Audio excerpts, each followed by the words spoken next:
feel quite privileged to follow Andre's great presentation, because some of the things we've been doing at Third Floor in VR are quite similar, actually.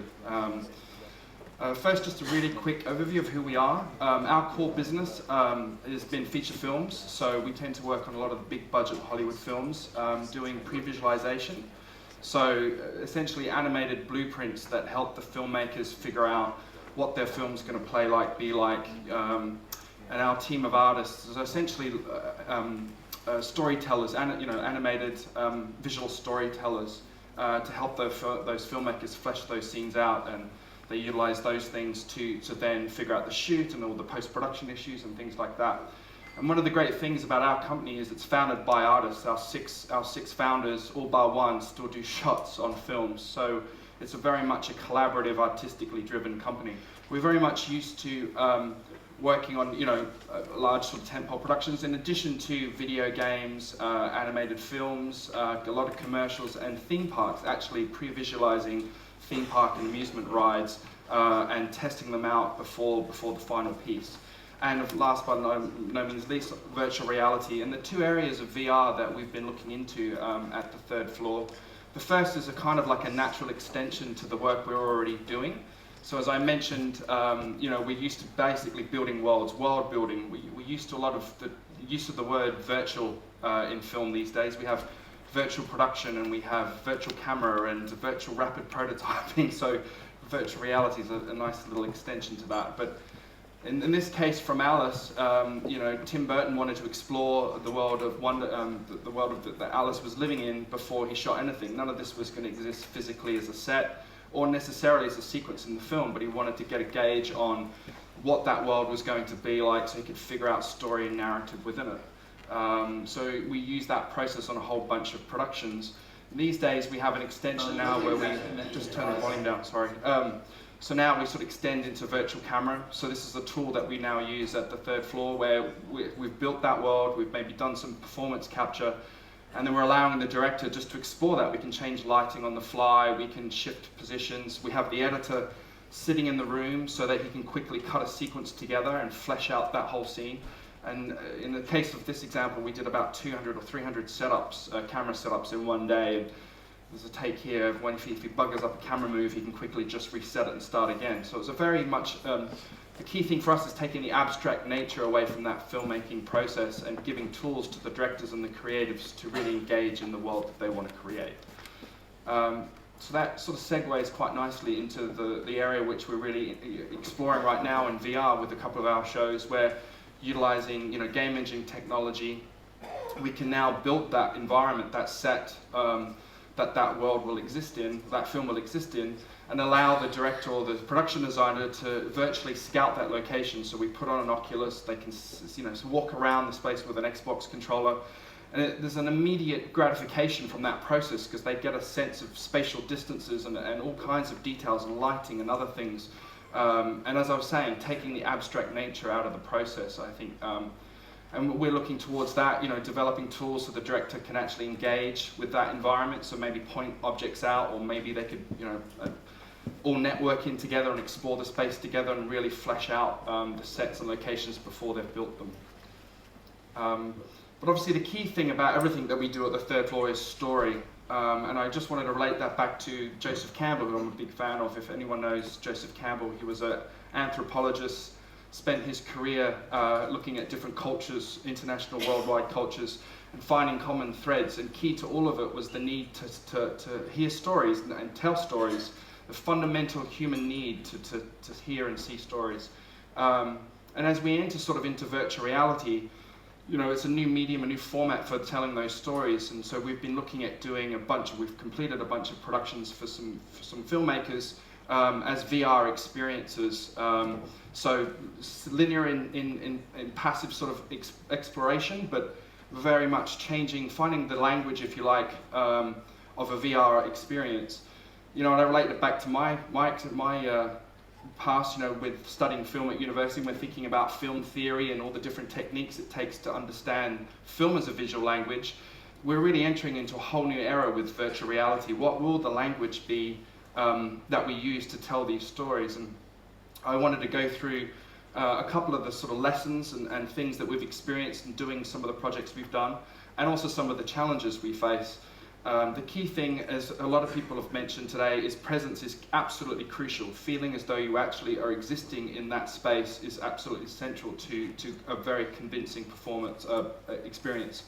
And also, in order to provide that, you obviously have to create content in full 360 degrees. I mean, that's an obvious thing, but actually when you sit down and break it all down, it's quite an expansive amount of work, where the viewer can look everywhere and you want them to engage in a particular way, rather than force them to look in a specific direction. You know, the number of times we've sat someone new down with an Oculus and put the headset on and they've just looked dead ahead. We kind of feel like, well, hang on, you're missing out on a huge amount of the experience here. We've actually crafted a whole experience around you, you know, and how it triggers and all those sorts of things are really key to that. And the other thing we find, and this is particularly our experience from the film world, is too much action can desensitize people, so you can immediately sort of fill yourself withdrawing if you're just being bombarded with stuff.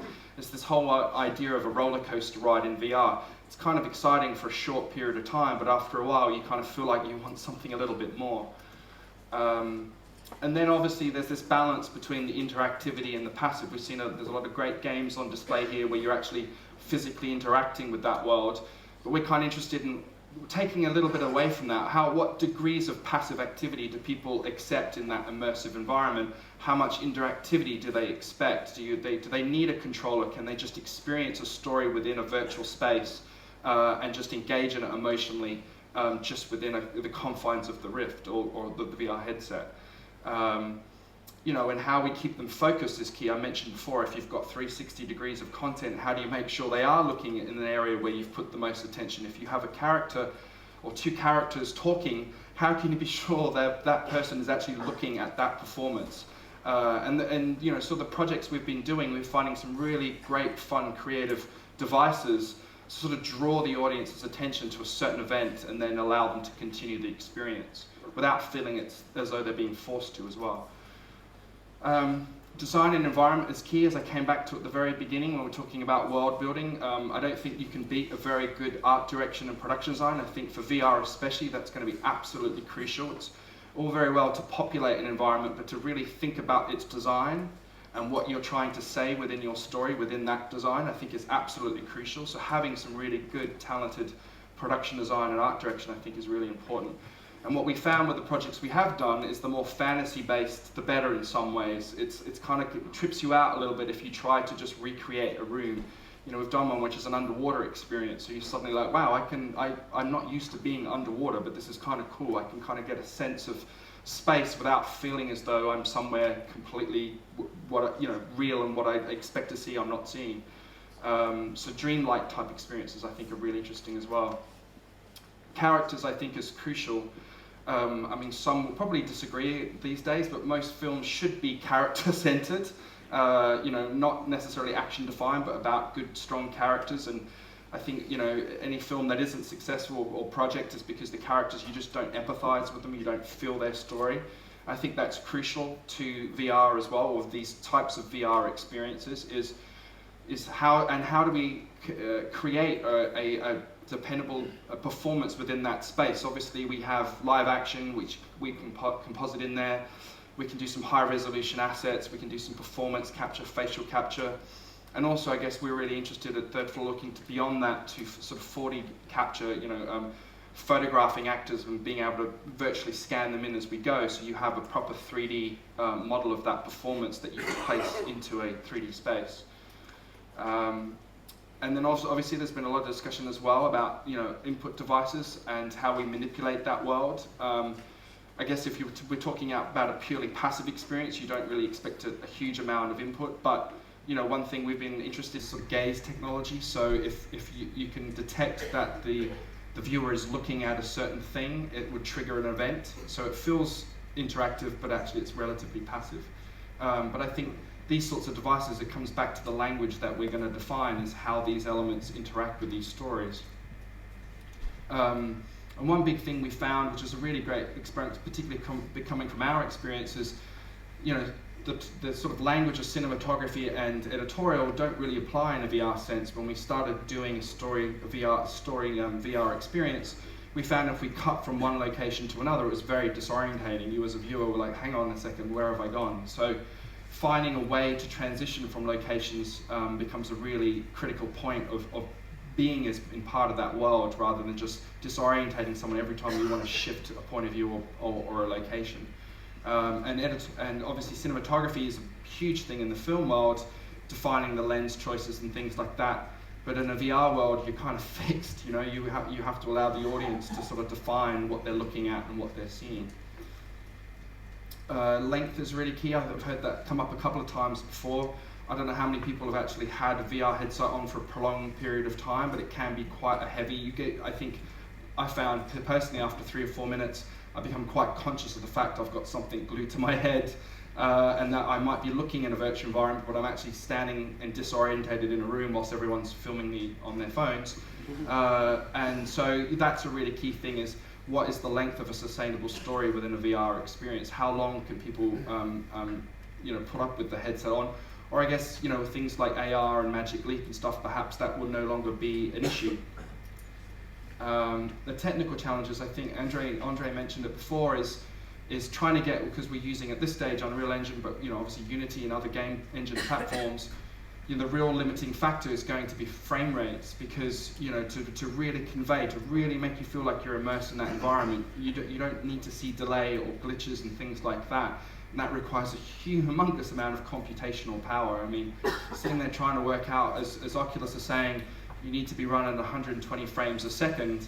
What kind of computing power, what kind of video card hardware are you going to need to run that? I think those are the things I think we're going to come up over the next 12 months, and hopefully the technology will keep up with the demand. But to really define a really great VR experience, we're finding we're having to sort of down level the quality levels, if you like, just to keep the frame rate consistent. And then the big one, I think, as well, is the different formats. So, we have a sea of different options right now. And, right from cardboard all the way up to Gear VR and Oculus, Sony, Apple have just patented a couple of things as well. So, at some point, there's going to be a huge range of devices out there that people can buy and use. And as a developer who's trying to develop really engaging content, how can you be sure that content will play on everything? I think it's going to be a really key thing that comes up over the next 24 months, is trying to find a common thread that allows us to play on a range of different devices, so that we're not singling out a group of people who have these devices. And the other exciting thing we've seen statistically is how quickly new technology is adapted. I guess we live in a world of consumers, and people are very much used to technology, and TV took an awful long time to sort of become mainstream and accepted. Now it's just a given thing that everyone has in their homes. Smartphones were a little shorter, tablets were very, very quick, and how long is VR going to take to sort of get inside everyone's homes? Or will it, I guess, is the other question that we will have as well. But I think, the rapid acceptance of new tech, I think, is much higher today than it was when TV was brought around. So the key thing for us, we're at the third floor. We've always been primarily focused towards what we can put on the silver screen and trying to create the best, most engaging stories for everyone to see. Now we're really excited by what stories we can tell in a more private setting as a VR experience. That was my presentation. Hopefully I'll finish in time for everyone to have some lunch.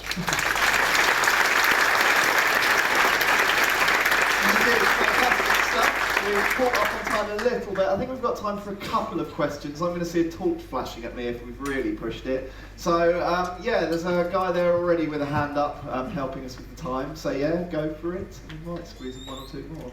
Thank you. Really interesting talk. You touched on an area that I'm slightly interested in, which is the idea of having 360-degree video or even 360-degree VR. How do you use cues where you've got something you put a lot of effort into, an area that you want someone to pay attention to? You're not going to suddenly find your viewers actually looking the wrong way at the point when you deliver that narrative content. You said you kind of had some ideas how to tackle that. Yeah, we've done a couple of the projects we've done, which I would love to show on, but unfortunately can't.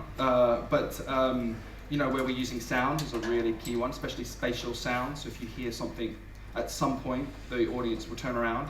I think if it's something that happens very quick, you're probably you risk them missing it. So if it's an event that has a slow build and then finishes, You know, we've had a character in a story who's pointed, so you kind of instinctively look in that direction.